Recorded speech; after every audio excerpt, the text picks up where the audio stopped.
দেখো, কিছু কিছু জিনিস তোমার খেতে ভালো না লাগলো, যেহেতু তুমি নতুন মা হচ্ছ, তোমার কথা না, নিজের কথা না ভাবলো, তোমার সন্তানের কথা ভেবে অন্তত তোমাকে খেতেই হয় বাধ্য হয়ে।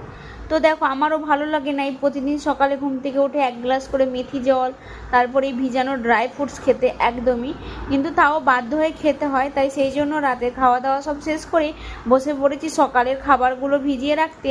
আর ওখানে একটা কাপের মধ্যে জল নিয়ে ভিজিয়ে নিচ্ছি কিছুটা পরিমাণ মেথি জল, আর এর মধ্যে দুটো আখরোট আর 5টা আমন্ড বাদাম, যেহেতু আমার কাজুটা খাওয়া বারণ আছে, আমি সেই জন্য কাজু বাদামটা খাই না। দুটো আখরোট আর হচ্ছে 5টা 6টা আমন্ড বাদাম ভিজিয়ে নিচ্ছি। আর ওই গ্লাসটার মধ্যে তোমাদের দাদা ভাইয়ের জন্য ভেজাবো একটু মিজরি আর ভুসির শরবত। তো যেহেতু আমি সকালে উঠে এই খাবারগুলো খেয়ে নিই আর তোমাদের দাদা কিছু না খেয়েই দোকানে চলে যায়, তাই সেই জন্য তোমাদের দাদার জন্য ভিজিয়ে নিচ্ছি মিজরি।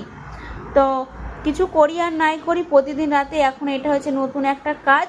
আর আমি ভুলে গেলেও তোমাদের দাদা ঠিক মনে করিয়ে দেয় যে তুমি ড্রাই ফ্রুটস ভিজিয়েছো, মানে নিজেরটা মনে করে না ভিজালেও সে ঠিক মনে করিয়ে দেয়।